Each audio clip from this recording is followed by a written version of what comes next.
Because I think a lot of people, they make these resolutions at the beginning of the year, but get to the end of January, early February. Talk to me about that moment. Like, how do you maintain the motivation at that time? Right. Well, motivation comes and goes.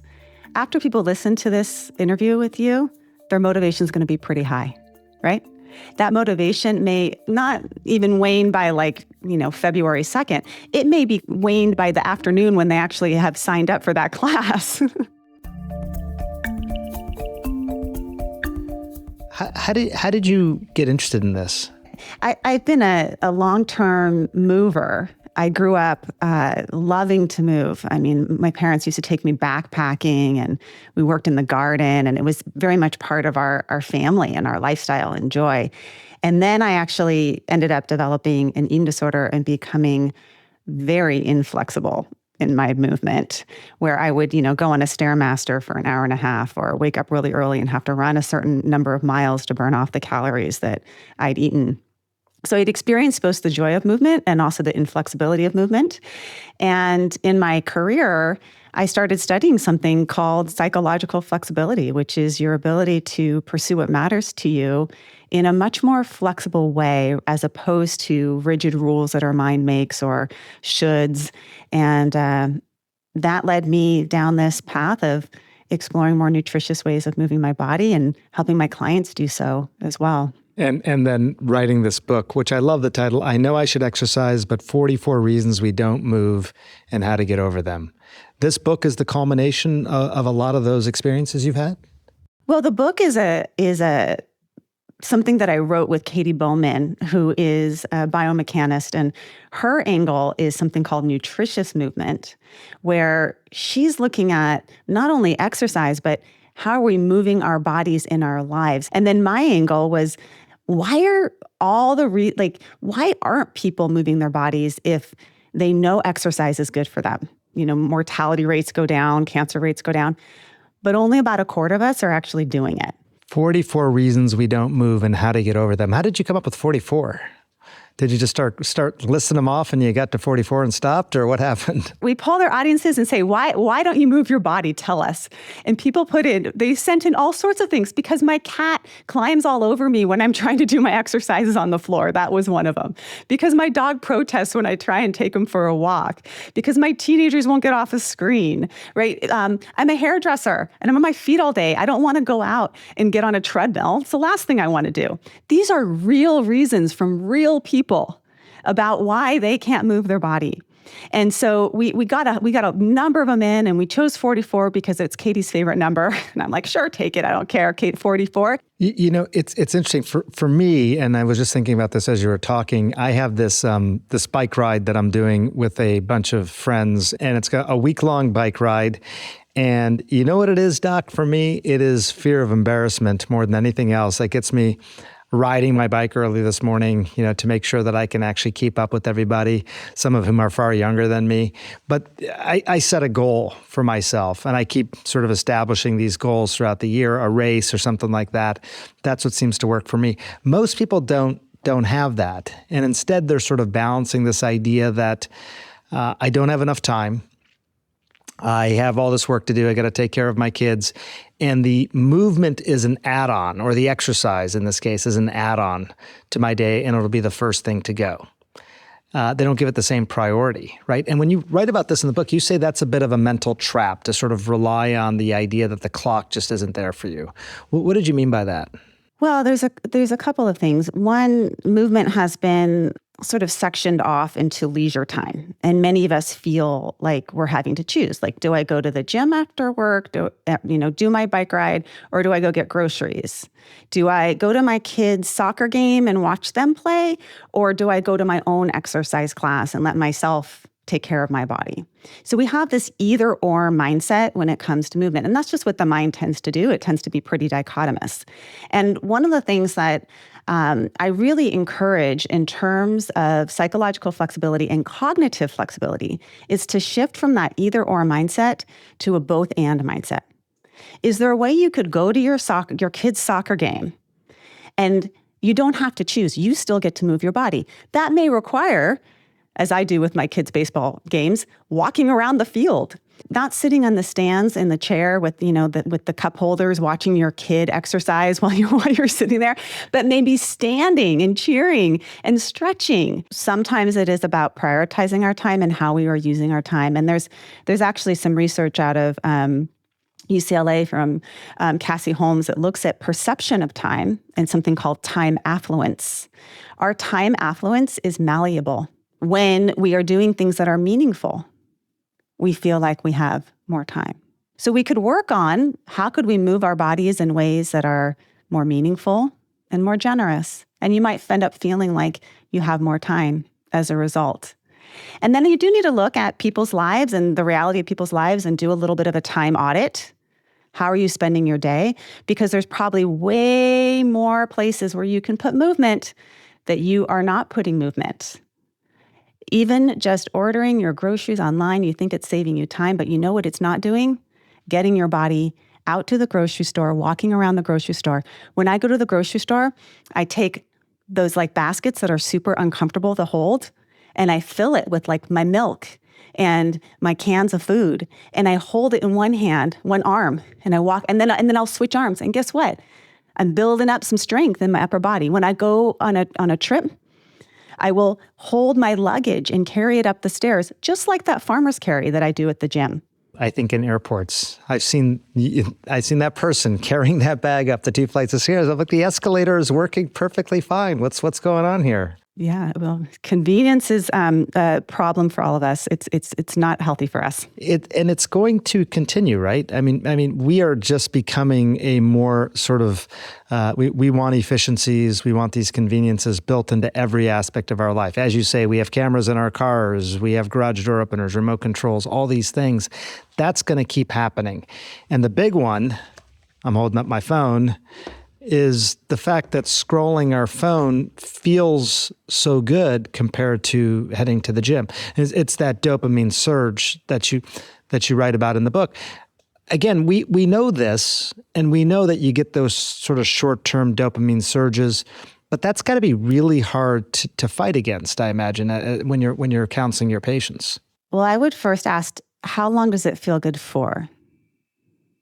Because it may feel good for a little bit, then there's this point of diminishing return where it doesn't feel good and you stop liking it. Sort of like when you take 3 bites of that really delicious, rich chocolate cake, and then like 10 bites in, you're like, that makes my stomach hurt. The same is true for our phone use, that there's something called the incentive sensitization theory, which is basically, we have 2 systems going on. One system is our dopamine system, that is the wanting system. We want it. We want to pick it up. We wake up in the morning, I want to see the news, or I want to see my Instagram account, or I want to see who texted me because I had a little thing show up in my text. We want it. And then we get on it and we don't quite like it as much, because what happens is you get sensitized to the wanting. Your craving increases with these dopamine hits, but you become habituated to the liking. You need more and more to get the same kind of good feeling. You don't, it doesn't feel quite good just to get one text for the person. You need like multiple back and forth, or you need the more fun Instagram reel than the last one. What I encourage people to do is just first to bring a little bit of mindful awareness to it. Can you pay attention to the point when it no longer feels good for you? And how long is it? Is it like 5 minutes or 10 minutes? Or maybe it never really feels good for you. And then do an experiment. What if you were to give yourself your phone after you move, or only use your phone if you're moving? I'm okay if you're on the treadmill and you want to do that temptation bundling where you get to do your like really bad reality TV or YouTube or whatever it is, but you're moving, that's fine. But you only pair it with movement, or you only give it to yourself after you move. You use it as a reinforcer. You can use it for that as well. But notice how it feels different when you are engaging in movement, because movement and exercise doesn't have that same, I want it, but I don't like it. Over time, you will start to want it and like it. And that is the sweet spot. I always feel the best right after I finish exercise. I mean, that's the thing. As you point out, Doc, if I'm on the phone and I'm doom scrolling or something like that, I'm probably coming out of that episode feeling worse. And after I exercise, I feel my best. That's usually the best part of my day, is right at that moment. And part of it is, I think, all the endorphins and the BDNF, the brain-derived neurotrophic factors. But I think a lot of it is, I just feel good, and I had control over my time, and there was autonomy, and it was my time. So there's all these things that sort of go into it. One of the things you hear besides time is that people, and this is a weird one, but people are tired, and they will spend 8 hours sort of sitting at a desk or, really not moving, being very sedentary, and then be tired, which seems very counterintuitive, right? Because you haven't really done anything. So why are they tired, and how do you overcome that? There's a type of junk food rest that we all know very well, just like there's junk food. That, maybe it gives you the feeling of you're resting, but you don't feel really rested afterwards. Just like junk food, it gives you a feeling that you're eating, but you're not really nourished. In the short term, you may feel a little bit more kind of rested because you're not working as hard. But in the long term, you know that it weakens you over the time, and it doesn't give you more energy. Try some other things out, because the pull is always towards sedentarism, both biologically for us, but also just our environments are set up that way. You walk in the door and everything in your environment, in many of our homes, is encouraging us to sit down. When you walk into my spaces in my home, I have big open spaces with nothing in them. I'm a believer in less is more in terms of furniture, because if you have less furniture and you have young kids, you can put out a big twister mat. Or at one point we had a ping pong table in our living room when you walked in the door, and there'd be like kids playing ping pong. In our playroom, in our tea room, which is our sort of play area, there's a basketball hoop. So anytime we're watching basketball, we're watching the Warriors, we're playing basketball. And then we're getting a different kind of rest rather than just like hanging out watching other people move. We're moving alongside them. I have to say as well, just that movement that you talk about, even if it's 10 minutes or so after dinner, it is very interesting physiologically how beneficial that is. You're obviously not burning the calories you just ate. The math doesn't work that way. But the idea that you're sending these signals to your body that, hey, you've just consumed energy, and that this is a body that is going to utilize that energy, so don't store it immediately as fat. It's kind of interesting. And the way that they've figured this out, as you may know, Doc, is through actually continuous glucose monitoring. So people who would have a huge sort of sugar spike, glucose spike after a meal, if they walk immediately after or soon after, it really modulates how high those glucose spikes are. Sure. And I look at things holistically as well. Many cultures walk after dinner as part of their community building. They walk around the block, they see other people, their dogs, maybe they're lonely, and you're walking after dinner and you're having some social contact. Or maybe that walk after dinner is the one time in the day when you can talk to your partner while your kids are kind of like running alongside, and you get to actually like have like 10 minutes with your partner where you're chatting, So one of the things that I think is really important is that we look at movement in a much more holistic way of sort of like the whole person. I've been a medical reporter for 25 years, and I think this idea, like you stated at the top of your book, that people generally know that movement, they know it's good for you. They know it's good for you physically, mentally. There were studies that also came out about how you actually grow new brain cells when you move, and movement's really the only evidence-proven way to do that. So that's been out there for a while. And as you say, though, still just about 25% of people actually get enough movement. So I've always thought that the message of the benefit is not the problem here, unless people don't believe it. First of all, do you think people believe that they're going to accrue these benefits simply through movement? Or did you find that that's not necessarily the case? Sure, I think people believe it, but it has to be individualized and personalized to you. So, for example, the statement that exercise is good for heart health. That doesn't move me. That doesn't motivate me. But it motivates my neighbor 2 doors down who's 77 years old, and he goes jogging. I see the guy jogging down our street at 12 o'clock pretty much every day, reliably, who had a heart attack in his late 60s.